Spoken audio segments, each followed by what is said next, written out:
americanos, como falaram. Eu fiz o mestrado aqui com a Helena, eu acho que alguns de vocês devem conhecer a Helena. Quem conhece a Helena aí? Todo mundo, né? Então, eu sou formado no IFSU de Minas, fiz ciência da computação, gosto de IA desde mais cedo, e algumas palestras na época da minha graduação contribuíram para eu gostar do tema. E aí hoje meu intuito aqui é mostrar a palestra de maneira a dar um pouco de brainstorming em vocês, para conseguir pensar em algumas possibilidades. Quem aqui vai fazer TCC ainda? É todo mundo da graduação? Show, então. Aí pode ser que vocês pensem em algum tema legal para trabalhar ou alguma coisa do tipo. Eu vou começar por uma agenda, onde eu vou contextualizar um pouco da inteligência artificial multimodal. E aí eu vou querer mostrar alguns exemplos para vocês, umas aplicações práticas, a gente vai abordar alguns desafios também, falar um pouco do futuro dessa IA multimodal e depois eu vou abrir uma sessão para perguntas e respostas. Alguém de vocês conhece o termo multimodalidade? Ok. O que seria então multimodalidade, né? Vamos conversar primeiro, começar pela modalidade. A modalidade, ela se refere a como algo acontece ou é experienciado. Então, nós que somos seres humanos, a gente sente cheiro, a gente cheira, né? Sente o contato das coisas com a mão, a gente escuta sons, a gente observa as coisas, e todas essas modalidades, né, esses modos que a gente faz, ajudam na nossa percepção do mundo. Então, a modalidade seria a maneira como essas coisas acontecem. E no computador também tem a modalidade. Vocês conseguem dizer alguma? Pegando do nosso mundo para o digital, seria o quê? Imagem, áudio, texto. Então, cada uma dessas coisas são modalidades. E aí, uma coisa interessante sobre isso, vocês percebem que a gente tem a imagem e tem o áudio. São coisas paralelas. Mas existem níveis de diferença entre modalidades. Por exemplo, eu posso gravar um vídeo com 2 câmeras de um local diferente. Eita. E isso não faz ser outra modalidade, mas faz ser uma perspectiva diferente da mesma modalidade. Mas a gente pode gravar um vídeo e, no mesmo tempo, fazer uma transcrição do que aconteceu durante o momento do vídeo. Então, isso seria a modalidade. E o computador pode aprender uma modalidade através do processamento, né, da capacidade de reconhecer padrões. Então, quando a gente fala disso, do aprendizado de máquina unimodal, aí a gente lembra algumas áreas, tem processamento de áudio também, mas só para exemplificar, imagina a visão computacional, que está ali para mexer mais com a parte de imagem, e tem o PLN, né, processamento de linguagem natural, para mexer mais com a parte do texto. Então, cada uma delas estão ali focada numa modalidade, embora aconteça, às vezes, de ter algumas coisas entre elas. E aí, quando você pega, por exemplo, visão computacional, a gente tem algumas tarefas como classificação de imagem, detecção de objetos, segmentação semântica, isso tudo numa modalidade só. E a gente pode até notar ali no exemplo, que eu dou alguns exemplos de tarefas, a segmentação semântica, e depois tem uma classificação com uma localização do objeto. Ele parece um pouco com a detecção de objeto, mas se vocês notarem, a classificação é sobre a imagem e a localização do que ela detectou na imagem. E detecção de objeto já é uma coisa meio que eu tenho de pedaço na minha imagem e onde eu localizo ele. Então, esse seria mais ou menos alguns dos métodos que a gente tem na visão computacional, né? Uma lista extensa, se for listar todas as possibilidades que tem dentro dessa área. Assim como também a gente tem a PLN, né? Onde a gente tem tarefa de classificação de texto, de geração de texto, que está muito em alta por conta dos transformers, os geradores, e também o reconhecimento de entidades, né? É que a gente pode analisar o exemplo ali, tipo, Ana visitou Serra da Canastra em maio de 2024. Esse seria um exemplo de um reconhecimento de entidade onde a gente demarca algumas informações no texto. E por que multimodalidade, então, né? Dado que tem essas áreas. Primeiro que, naturalmente, a gente somos seres multimodais. Enquanto eu estou falando aqui com vocês estão observando o slide, vocês estão usando as percepções de mais de uma modalidade para observar o mundo em torno de vocês. E outra coisa também seria a internet. A internet é completamente multimodal. A gente tem rede social, tem sites de notícia, plataformas de vídeo, o YouTube o tempo todo, a cada minuto, tonelada de horas de vídeo sendo subido, com informação textual, legenda, etc. Um grande volume de dados, né? Dado isso, tenta imaginar quantos posts teve hoje só no Instagram. Deve ser uma coisa bizarra, assim. E aí todas essas coisas, elas não costumam aparecer isoladas, igual um site de notícia, ele pode trazer uma imagem sobre um tema e já descrever um texto abaixo, alguma coisa do tipo. E aí a gente acaba percebendo que os modelos unimodais, eles são limitados, porque eles não aproveitam toda a possibilidade de informação que tem disponível. Aí surge o aprendizado de máquina multimodal, que ele visa propor modelos, né, que busquem integrar esses dados de uma maneira a conseguir processar e relacionar essas informações. Então, aí seria o aprendizado de máquina multimodal. Só puxando alguns exemplos aqui, a gente tem recuperações de informação entre modalidades, né, que eu poderia jogar no Google, pessoas abraçando vacas. Como que o Google sabe que aquela imagem é de uma pessoa abraçando vaca? Será que teve algum modelo que processou aquela imagem? Ou ele só fez uma relação simples com o texto que está disponível na onde está essa imagem? Há várias maneiras de pensar isso, né? Porque tem uma distância ali, realmente não dá para saber. Aí já percebe um desafio, né? Legendas automáticas de imagem e vídeo. Por exemplo, a gente tem uma sequência de fotos e uma situação que acontece. Então, a gente sabe que com 3 fotos, o garoto ali está andando de bicicleta, aí ele perde o equilíbrio, cai no chão, depois ele levanta e começa a andar novamente. Então, a gente percebe que tem uma sequência de fatos que ocorre durante essas imagens, assim como pode acontecer no vídeo. Perguntas e resposta multimodal, isso aqui é muito legal, acho particularmente muito legal, porque ela traz até alguns desafios, depois a gente vai conversar sobre. Mas quando eu pergunto para um modelo multimodal, que tipo de veículo usa o item na primeira imagem? E aí ele responder que é um caminhão de bombeiro. Isso é legal demais, eu acho muito bacana. Ou a segunda, que pergunta quando que essa companhia, né, foi criada pela primeira vez, que ela se mostrou, né? Aí a gente vê bem no cantinho uma foto da Pepsi, né? E aí, respondendo 1898, então você percebe que ele pegou essa informação de algum lugar, mas ele alinhou em algum momento com a imagem. Ou também a segunda, que é qual material foi usado para fazer aqueles recipientes em cima ali. A gente olhando a imagem de modo geral, parece ter muito alumínio ou algo metálico, mas se você olhar recipiente ali, tem uma coisa realmente de cobre. Então, tem toda uma dificuldade em fazer isso também. Aí, só mostrando aqui um pouquinho, né, de algumas coisas que a gente poderia fazer com isso. Se a gente usasse o multimodal, a gente poderia fazer um diagnóstico preciso, porque aí a gente pode combinar os diagnósticos do passado do paciente ou da família dele misturado com imagens de radiografia. A gente poderia tentar fazer essas perguntas. Tem algum lugar aí na imagem que está com algum problema? Que sinaliza alguma coisa? Então, para o diagnóstico assistido, isso seria interessante. Análise de comportamento de paciente, isso seria interessante, porque se a pessoa está nervosa ou está representando algumas coisas que não é normal, poderia ser uma detecção de anomalia e detectar que está passando mal, está tendo uma convulsão ou alguma coisa do tipo. Personalização do tratamento, então eu sei que, por exemplo, talvez em algum momento na minha ficha médica tem que eu não posso com dipirona. Então, o modelo tentar personalizar para cada pessoa, isso é interessante também.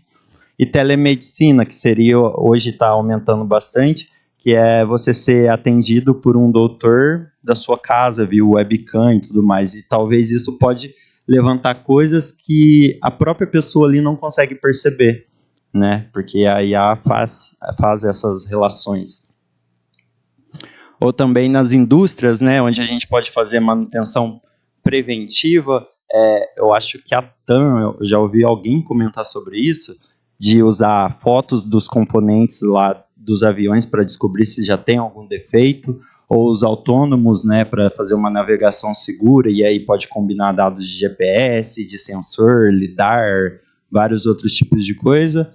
Ou no varejo, né, recomendação personalizada, então aí também até puxa um pouco de sistemas de recomendação, onde você pode analisar multimodalmente vários dados, tenta imaginar que tipo de pessoas que consomem num restaurante ou num varejo, então poder otimizar essa... O iFood, por exemplo, com certeza ele deve ter algumas coisas implementadas nesse sentido. Detecção de fraude, eu particularmente já trabalhei com alguma coisa desse sentido com multimodalidade, de poder analisar os gráficos de preços, principalmente agora antes da Black Friday, que é mês que vem. Eu trabalho na Americanas, então a gente tem algumas monitorias disso, que combina dados textuais, tipos de produto, também com o histórico dele, então isso é uma maneira de analisar também. Ou agricultura, né? Fazer drones lá voando sobre as plantações, além de combinar dados climáticos e tudo mais. São muitas possibilidades. Então, se a gente ficar conversando de possibilidades que dá para fazer, a gente acha muita coisa interessante. Mas aí surgem os desafios técnicos, né? Como eu falei, a gente classifica ali os 4 principais tipos de dados. Tem o texto, né? Ali o guarda gritava com um homem parado na rua. Quando a gente olha esse texto, a gente já percebe algumas características diferentes dos outros. O guarda gritava com um homem, isso é uma sequência, gritava com um homem, parado na rua. Quem que estava parado na rua? Será que era o guarda ou era o homem? Então a gente tem uma ambiguidade aí, mas o texto ele traz uma informação sequencial. Ou então da imagem ali que eu coloquei, que é bem famosa essa imagem, inclusive talvez alguns de vocês já tenham visto, mas a questão de um cachorro e uma rosquinha, né?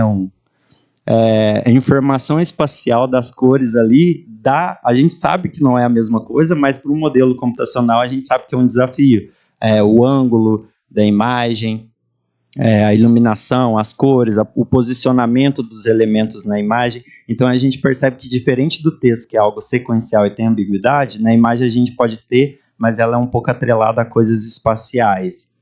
Ou então um vídeo que, além de trazer os desafios da imagem, ele traz uma sincronicidade, né? Ele tem ali o áudio que tem que estar atrelado a ele, pode ser um grande contexto. Tenta imaginar quantos frames a gente não tem num filme para poder analisar contexto. Por exemplo, um filme pode estar mostrando um carro, de repente está mostrando uma cozinha, de repente está falando outra coisa que não está alinhada com o vídeo, e aí isso também é uma possibilidade de ruído. Ou o áudio, que já tem um ruído natural, tem uma sequência temporal também, um timbre, tonalidade, várias coisas que a gente tem que representar. E aí o principal desafio disso tudo é representar esses dados, porque as dificuldades cada um tem meio que isso que eu falei, a ordem das palavras, múltiplo significado, contexto complexo, informações espaciais, variação da luz, sequência dinâmica, grande volume e contexto variável dos vídeos, ou a variação de tom, intensidade de ruído comum, porque isso é bem interessante, e porque na hora que a gente vai representar no computador, a gente precisa transformar isso tudo em vetores ou matrizes de alguma maneira, porque o computador não sabe ler um manuscrito. A gente pode mandar uma foto para ele, ou a gente pode extrair o texto de algo manuscrito e passar para ele em formas de vetores. Aí ali eu citei alguns métodos, tem o Word Embeddings. Vocês conhecem o Word Embeddings? O Word Embeddings é um método de representação do texto. Ele basicamente quebra uma frase em vários pedacinhos e ele consegue representar esse texto em vetores. Então, por exemplo, eu sou o Alan, eu poderia colocar um código para cada palavra e depois gerar um vetor com tamanho fixo e tudo mais. Sequência de frames com análise temporal. O vídeo, por exemplo, não é só pegar os frames, às vezes a gente tem que rastrear algum objeto durante os frames. Então, um carro está em movimento, a gente pode perceber que ele está em movimento num frame se tiver um blur, né? Um desfoque de movimento no objeto de observação.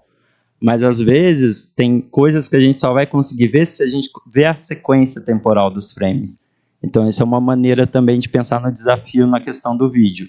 Ou dos áudios, né, que a gente tem que representar os vetores em ondas, né, as ondas em vetores, no caso, e analisar os pectogramas, que é aquela imagem que mostra, que eu mostrei anteriormente ali, ó, roxinha, que mostra a intensidade de cada frequência.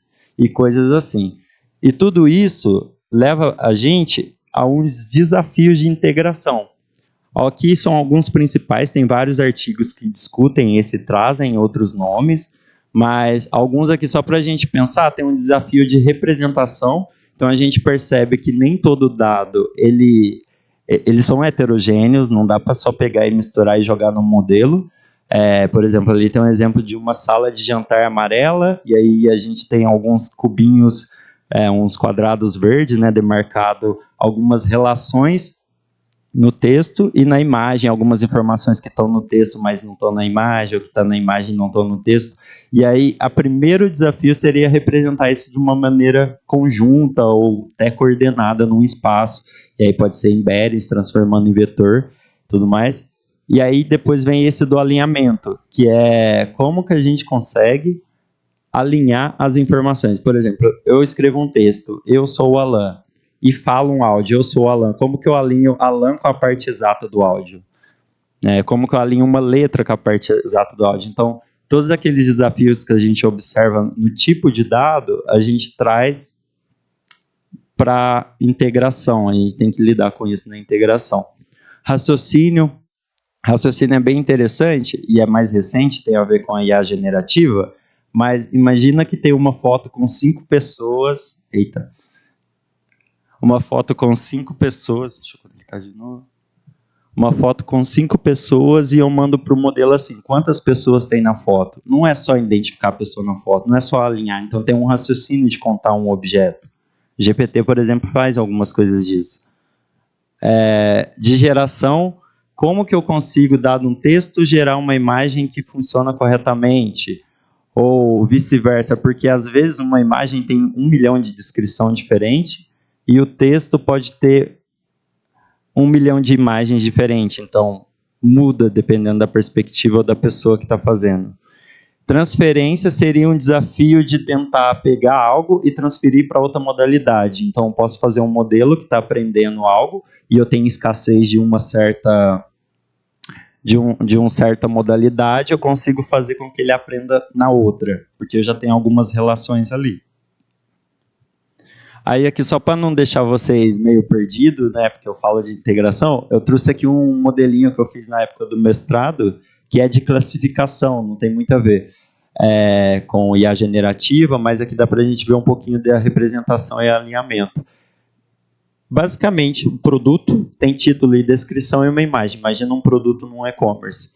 Eu consigo transformar o título e a descrição em vetores de 64 dimensões, usando algum modelo de linguagem. E aí, depois eu vou deixar para vocês as referências. Tem alguns conteúdos que vocês podem pesquisar sobre. Mas tem o Word2Vec, FastTest, Bag of Words, Transforms. Tem várias maneiras de obter vetores de palavras, de modelos generalistas que já foram treinados em milhões de dados e tudo mais. Ou até fazer o de vocês, que já aconteceu de eu fazer o meu. Esse FastTest que está representado ali, eu mesmo treinei, é bem facinho, 3 linhas em Python, você consegue passar um TXT e treinar um modelo. E ele vai gerar os números que representam onde as coisas são mais próximas, tem um contexto mais aproximado, os vetores vão ser próximos ali também, então você conseguiria calcular a distância de uma coisa para outra. Por exemplo, tenta imaginar num espaço vetorial. Você conseguiria saber que mulher está mais próximo de princesa do que homem, medindo uma distância de cosseno, alguma coisa assim. Aí, por isso tem até ali a representação, que você consegue ver a modalidade A e B sendo representada num espaço tridimensional. Claro que um vetor tem muito mais dimensão, né, para conseguir pegar todo o contexto e coisas assim, mas ali é só para a gente entender que dá para mapear em dimensões paralelas ou no mesmo espaço. Aí ali nesse modelo que eu fiz, né, que eu coloquei ali, eu concatenei o título e a descrição, ou seja, trabalhei ali as embeddings, né, o vetor que representa o título e a descrição do modelo, e depois passei por um modelo separado de título e descrição para concatenar com a representação que eu obtive também de um modelo de imagem. Então, uma imagem de 224 por 224 pixels, não parece ser muita coisa, mas isso é bem pesado para o modelo, porque se você for treinar isso com 30 mil imagens, parece pouco, mas GPU, precisa de bastante GPU. E aí você consegue concatenar eles e passar por um classificador, por exemplo. Nesse caso aí, foi da minha dissertação, eu fiz um classificador para descobrir se o produto era adulto ou não. Então, entrava com o título e descrição na imagem e treinava o modelo a dar uma saída binária, que era 0 ou 1. 1 se fosse proibido e 0 se não. Aqui a gente tem mostrando alguns desafios em outras tarefas, né? O raciocínio, geração e transferência.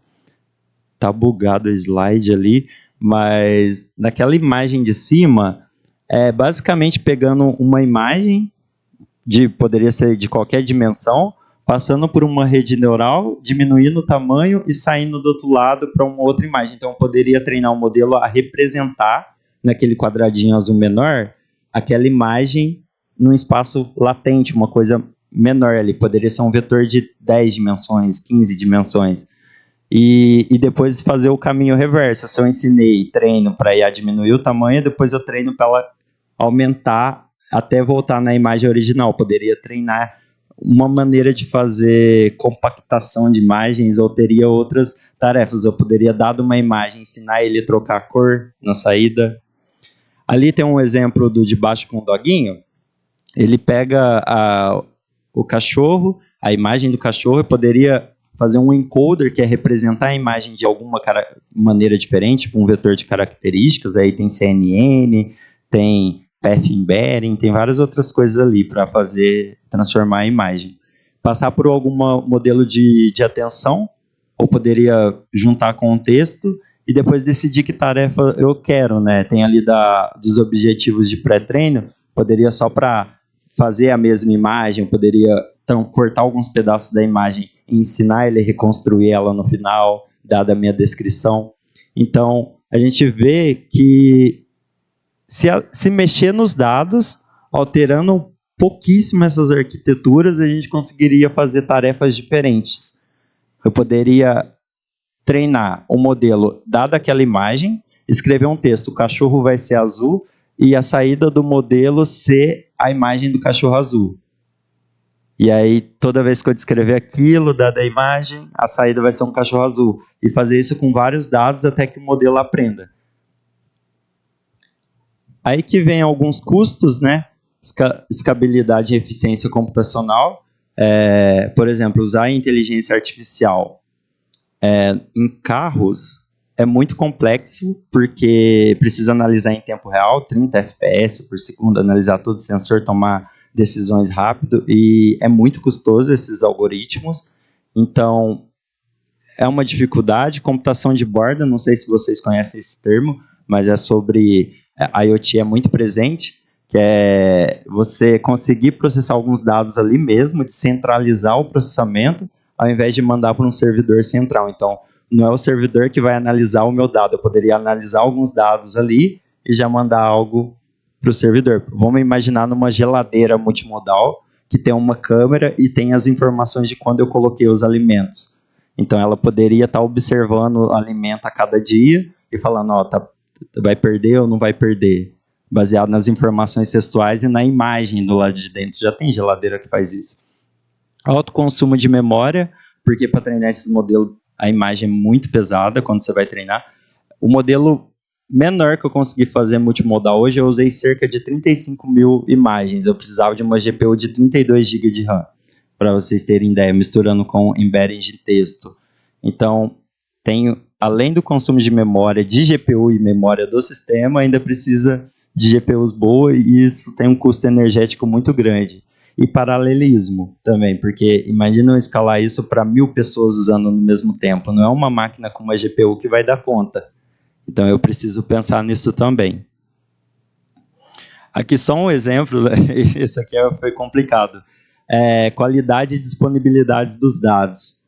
O mundo é multimodal, mas nem tudo está pronto para você só pegar e jogar na IA.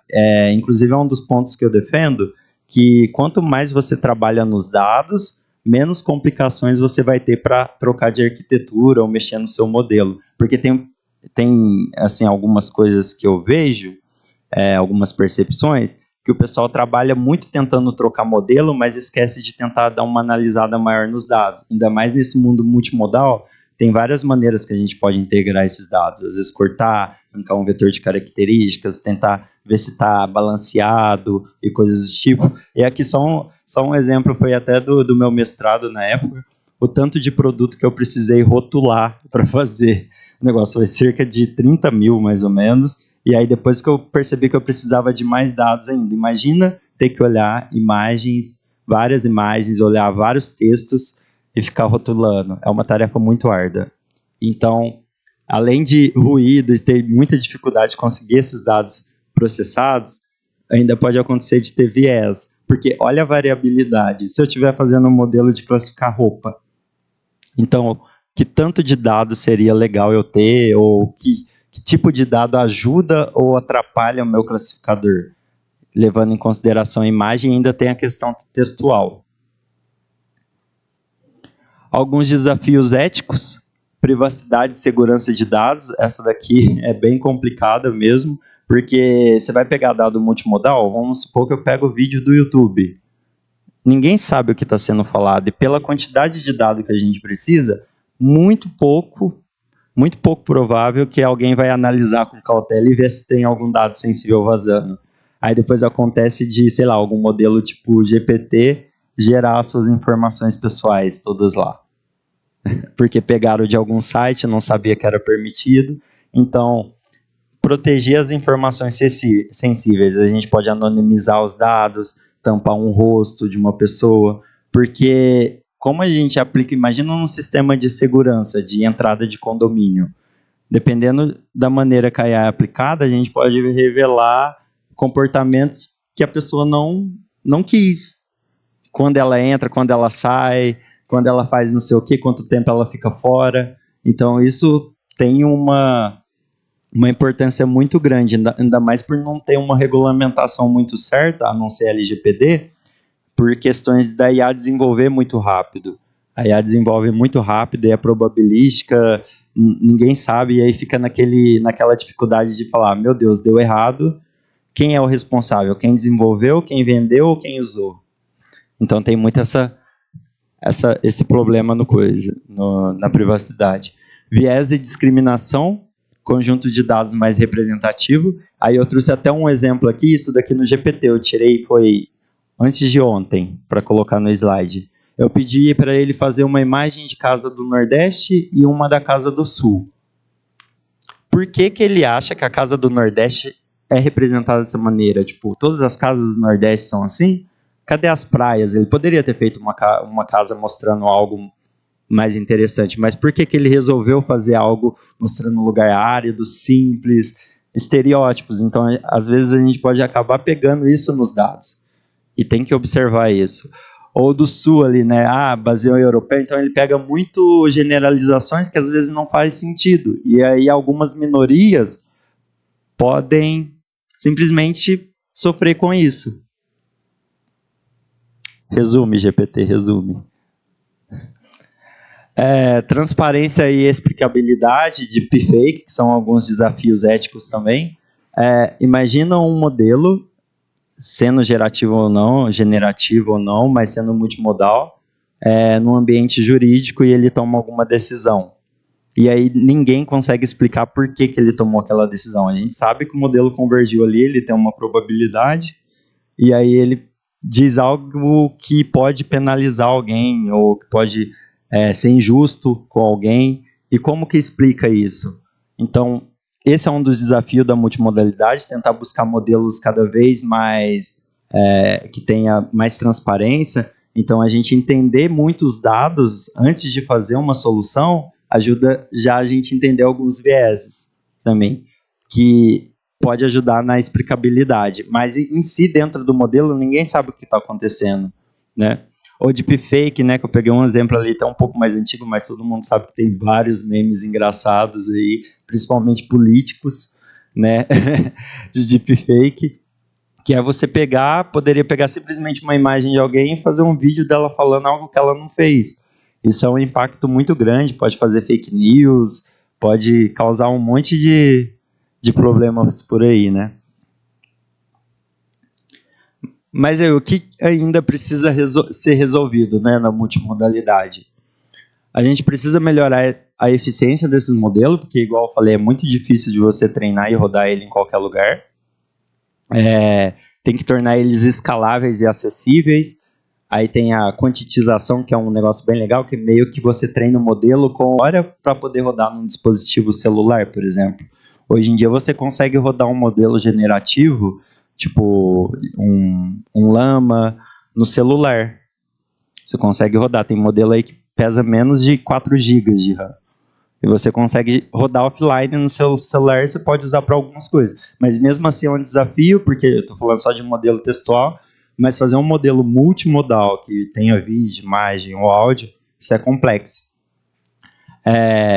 A destilação, né, que é algo que pode ajudar você a fazer um modelo menor com menos custo computacional, mas ainda dá para ser melhorado, que você pode pegar simplesmente um modelo maior que foi treinado com mais dados tipo GPT e usar ele para treinar um modelo menor. E aí isso te ajudar em algumas tarefas. Fine Tune e Transfer Learning, que é algo de ajuste fino e transferência de aprendizado, esqueci de traduzir. Mas é para ajudar você a pegar um modelo que já está pronto, generalista, e só aplicar para os seus dados. Então, hoje tem muito esse movimento dos modelos generalizados, essa vibe de todo mundo querer ter um GPT, de pegar isso e adaptar para o seu problema, de uma maneira mais fácil, talvez, e mais especialista do seu problema. Tornar o raciocínio desse sistema mais transparente, que entra naquela questão da caixa preta. Ali eu trouxe um exemplo do GradCam, que é mais para visão computacional, mas você consegue, num modelo discriminativo que faz predições, descobrir por que ele deu aquela classificação. Por exemplo, se ele classificou se é 0 ou se é 1, se é proibido ou não é, supondo um caso hipotético de classificação, ou se é laranja ou se é limão, ver qual região da imagem colaborou para ele fazer essa classificação. Então a gente consegue ver isso também. Aplicação em áreas emergentes, a gente tem a realidade aumentada e virtual. Esses dias mesmo eu vi um vídeo bem emocionante de uma moça pegando um óculos que consegue fazer legendas em tempo real. E ela, que é surda, consegue saber o que está acontecendo porque o óculos vai legendando para ela e ele pode adaptar o contexto do que ela está observando. Então, se for um filme, talvez pode usar ali e perceber que é um filme mais clássico, fazer uma legenda dentro do próprio óculos, não algo no filme, que seja algo com uma linguagem mais antiga, ou talvez, se for algo na rua e escutar um barulho, alguma coisa, dar mais atenção, falar, eita, esse áudio aqui é para você prestar atenção, essa legenda. Então, dá para aplicar nisso. Na questão de generativo também, que é o que está aumentando, eu até coloquei ali, ó, e a generativa, com a realidade virtual. Quem vai popular esses mundos virtuais com objeto 3D? Então, já tem muitos estudos de fazer objetos 3D digitando, faz uma cadeira 3D. E aí o modelo gerar um objeto 3D que pode ser facilmente importado numa impressora 3D, ou você conseguir colocar dentro de um ambiente virtual. E a generalista, né, que essa é um pouco... no caso, essa IA generalista não seria o caso como do GPT, mas seria aquela AGI, que é uma IA que consegue entender de tudo e transportar de tudo. Então, eu poderia falar com ela mesma já tem tudo embutido dentro dela, ela consegue fazer texto, consegue fazer imagem, eu consigo mostrar uma imagem e ela me retornar texto e tudo mais. Todos os desafios da multimodalidade dentro dela.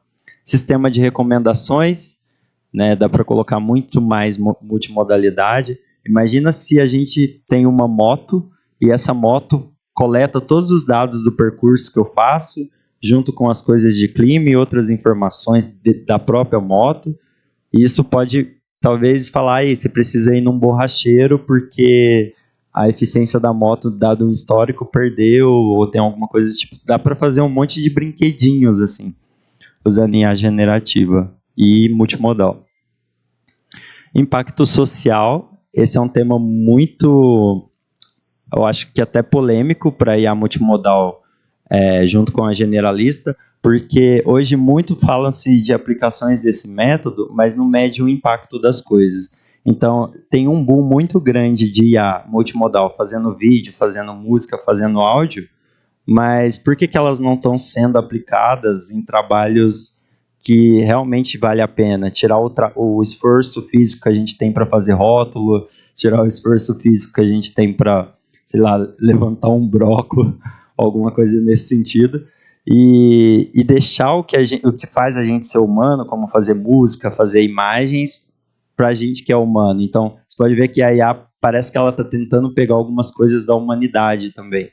É interessante, mas abre algumas discussões bem legais sobre isso. Saúde mental, que foi um caso que aconteceu recente, não sei se algum de vocês viram, né, que um filho cometeu suicídio depois que ele se apaixonou por uma IA. Ninguém mede o impacto disso. Será que a IA dava para prevenir isso? Será que ela conseguiria identificar? Pode ser que foi negligência da mãe, que muita gente fala sobre isso nesse caso, mas por conta disso a gente não vai pensar no impacto social.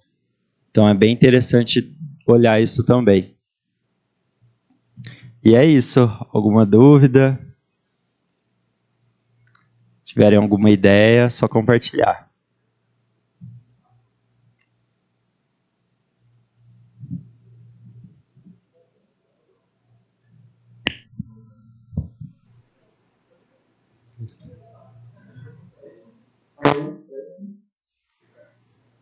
Boa tarde. Meu nome é Antônio, primeiramente obrigado pela palestra. Eu vi que você comentou sobre o tamanho do modelo, que o menor modelo que você deixa 35 mil imagens. Qual seria um tamanho de um modelo robusto? Existe um limite assim, de um modelo grande bastante? Isso vai depender do seu problema. Por quê? No caso desse de 35 mil imagens, eu estava fazendo para o e-commerce. Então, tenta imaginar todo o sortimento de e-commerce. Eu vou citar um exemplo. Imagina todos os produtos que a gente tem. Roupa, tecnologia, alimentício, toda essa gama. E eu quero fazer um classificador que detecta produto adulto. Qual seria os dados que podem me causar problema? Provavelmente roupa íntima, lingerie, algumas coisas nesse sentido. Então, talvez eu pegar mais próximo disso. Pouco dados, como um sofá ou uma cadeira, vai ajudar meu modelo a aprender mais. Agora, se eu estiver fazendo um classificador que é, por exemplo, só de detectar a espécie de planta, eu vou ter poucas variações de imagem de um tipo de planta. Então, aí pode ser que eu precise de menos. Só que aí é interessante estudar essas técnicas para ver se eu preciso variar, se eu preciso colocar mais dados para não fazer overfitting também.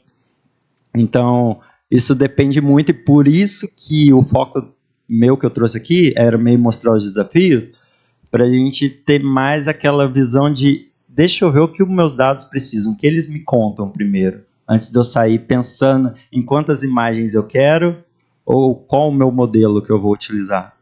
Entendeu? Então, não tem uma resposta certa. Eu acho que a gente tem, por sediar, sem mexer com a ciência de dados em si, os dados são a sua melhor fonte de informação, porque é eles que conversam o que você quer mostrar. Então, é ideal você aprofundar nisso, sabe? Dar uma olhada primeiro, fazer alguns testes, começa com poucos dados, vê se converte, vê o que está dando errado. Então, é sempre um estudo em cima daquilo que você está fazendo.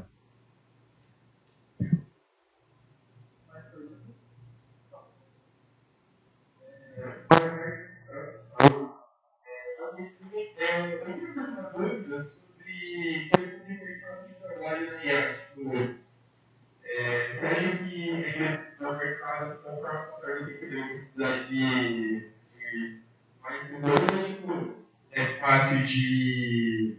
Tipo assim, não sei se é o termo certo, mas ainda vai estar, tipo, saturar rápido, alguma coisa assim, tipo, ainda tem bastante espaço, você diria? Eu acredito que tem muito espaço. Eu recebo muita proposta de vaga toda semana.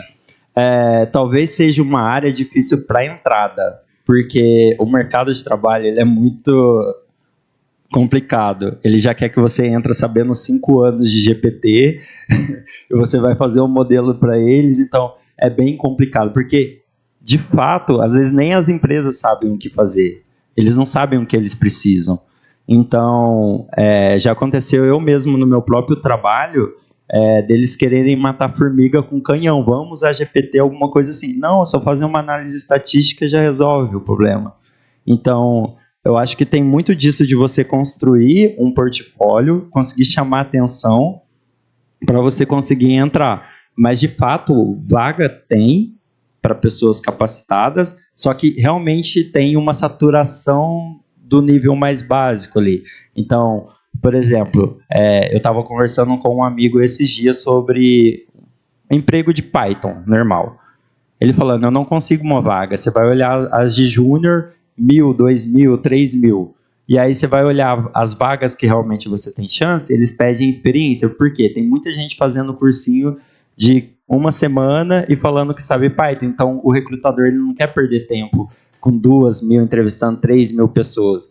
Então, vai muito de você observar o que outros da área estão fazendo, seja de ciência de dados, engenharia de machine learning, porque às vezes os nomes mudam, mas você acaba trabalhando com a mesma coisa, sabe? Você pode ser um analista de dados que mexe com IA, você pode ser um cientista de dados que trabalha mais com engenharia de dados, ou você pode ser um DevOps. Então, até as vagas acabam mudando de lugar para empresa, de empresa em empresa. Eu sou cientista de dados, mas no meu próprio trabalho eu já fui chamado de inteligência de negócios. Então, realmente tem que dar uma garimpada assim, nas possibilidades, ver o que diferencia e também analisar o que o pessoal já tem para você conseguir se destacar.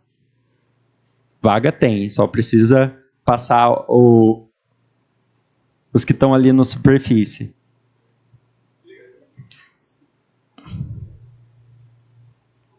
Corre, Marlon.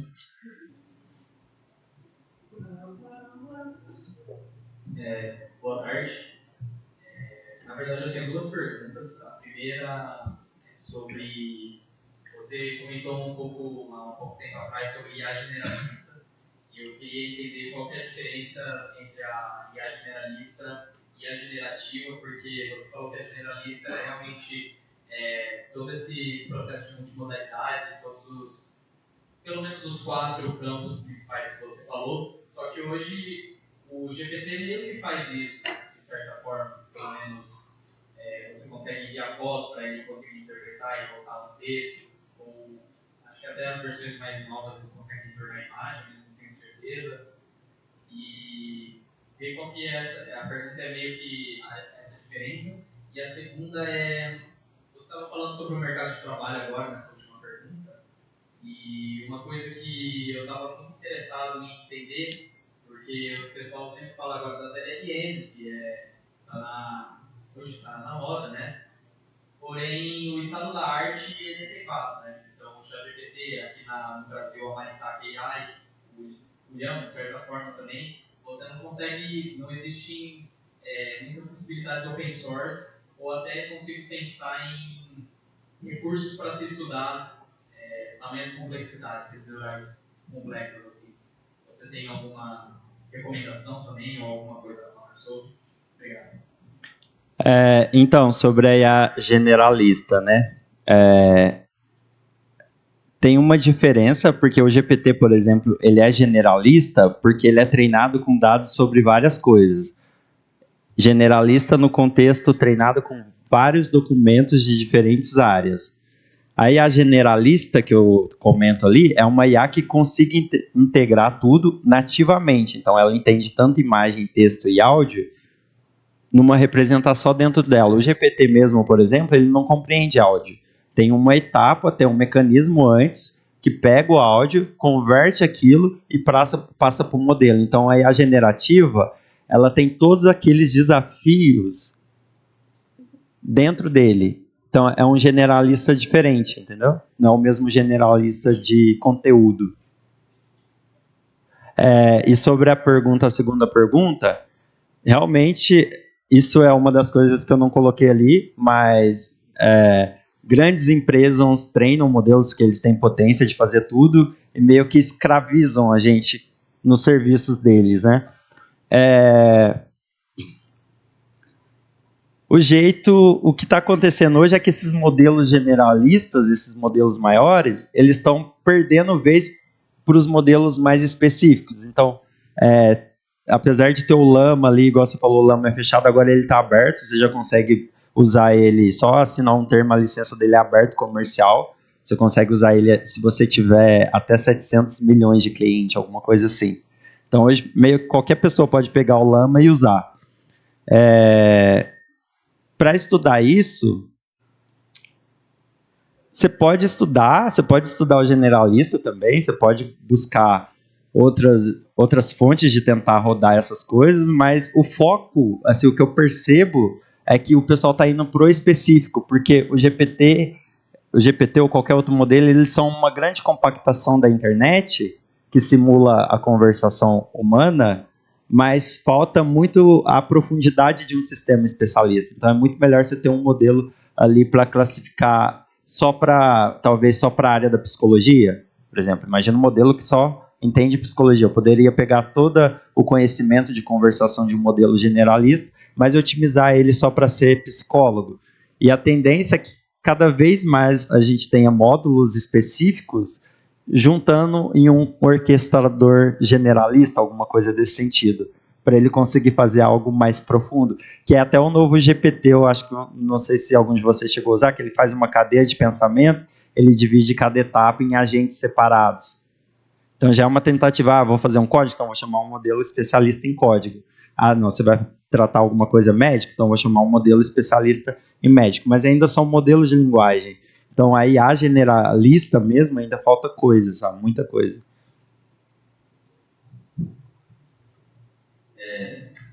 Eu tenho duas perguntas também. Uma que eu queria fazer. Eu estou já quase no fim do curso, já estou no meu 8º semestre e eu estou indo aí para a área de dados, para a área de aprendizado de máquina. Eu queria entender qual que é o impacto da pós-graduação nesse mercado, né? Como que o mestrado e até o possível doutorado pode impactar o ingresso no mercado dessa área, né? A outra pergunta que eu queria entender, né? Recentemente eu vi em visão computacional um pouco de multimodalidade e os poucos modelos que a gente analisou, parecia que o modelo multimodal ele era um Frankenstein de embeddings, né? Então, embedding de texto, embedding de vídeo, e aí você tenta aproximar esses embeddings, né, pro mecanismo de atenção conseguir aproximar essas representações. Eu queria saber se isso é verdade para todos os modelos, ou se existem modelos realmente que todo o tipo de dado é treinado junto, e aí aquela representação é para qualquer um, né? Seria mais nesse sentido as perguntas. Certo. A primeira pergunta sobre o impacto da pós-graduação, eu pelo menos posso dizer que é bem grande. Eu só consegui entrar no trabalho que eu estou até hoje pelo mestrado que eu fiz aqui, que aí eu tive a oportunidade de fazer o estágio com Americanas, a Helena era minha orientadora, e quando eu terminei o mestrado com o produto bem ali, foi algo que não foi engavetado, então além de estudar a parte do mestrado, de ter que estudar as técnicas, eu tive que transformar aquilo num produto.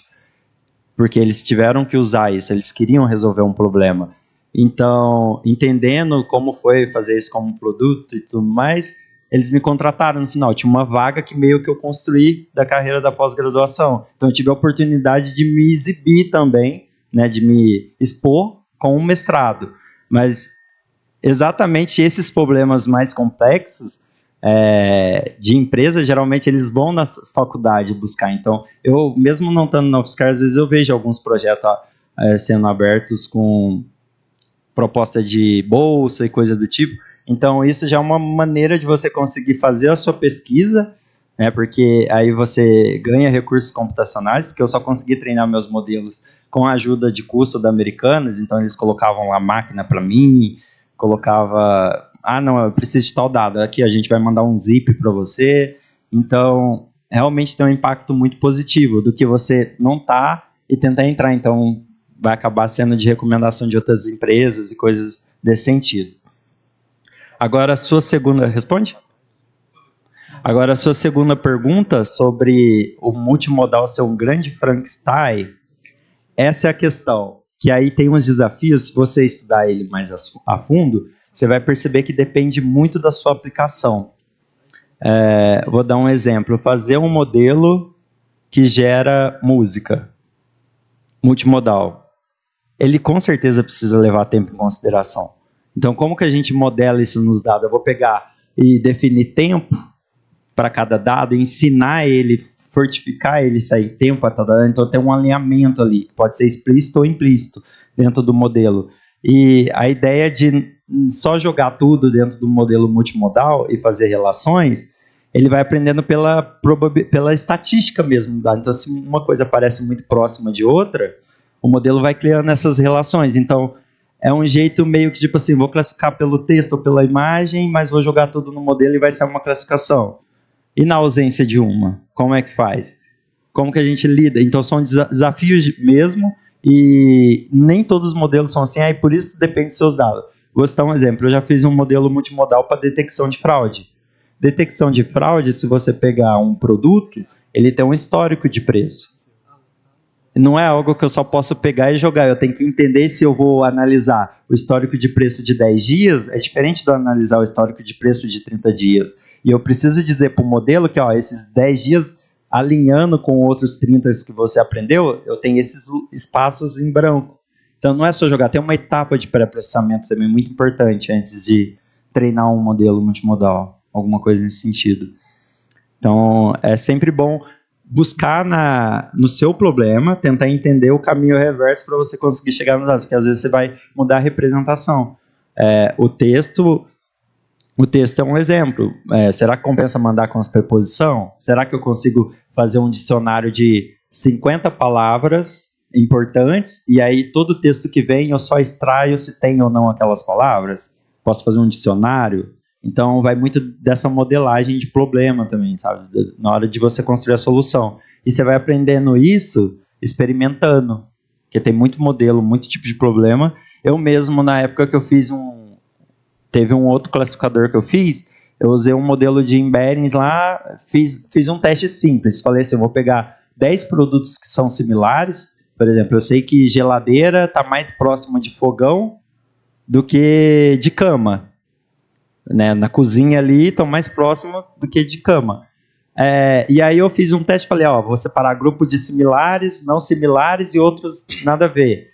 E ver qual que é a semelhança entre eles. E aí eu percebi que separava tranquilo. Mas aí na hora que eu fui fazer o algoritmo, era uma impressão falsa que eu tive, que eu tinha que aumentar a quantidade de embedding para pegar mais as relações. É eletrônico, não é? Usa chamas, ou não é para cozinha, ou não é. Então, tenta imaginar que você pudesse ter N dimensões para representar cada coisa. Então, um texto pode falar de quente ou frio, sim ou não, pode ser positivo ou negativo, pode ser se é plástico, metálico, se é claro, se é escuro. Então, os seus dados, eles levam a essas... Só que é difícil de entender, não dá para você entender tão fácil, mas aí quando você faz uma análise de PCA, reduzir a dimensão, coisa assim, você começa a perceber mais o que seus dados estão dizendo. Então é meio que isso. Palmas pro Alan, pessoal.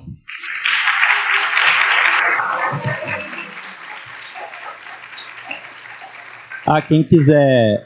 saiu o slide. Você é só botar o QR Code. Eu não consegui botar todo o conteúdo lá ainda, que eu estava meio corrido, que eu vou entrar de férias. Mas depois eu até coloco outros lá, mas tem vários artigos bacanas, uns GitHub que eu coloquei, que dá para vocês pegarem alguns artigos. Eu vou colocar mais conteúdo lá, hoje vai ter um mini curso de IA generativa também, e aí eu espero colocar lá para conseguir acessar. Show? Obrigado, gente.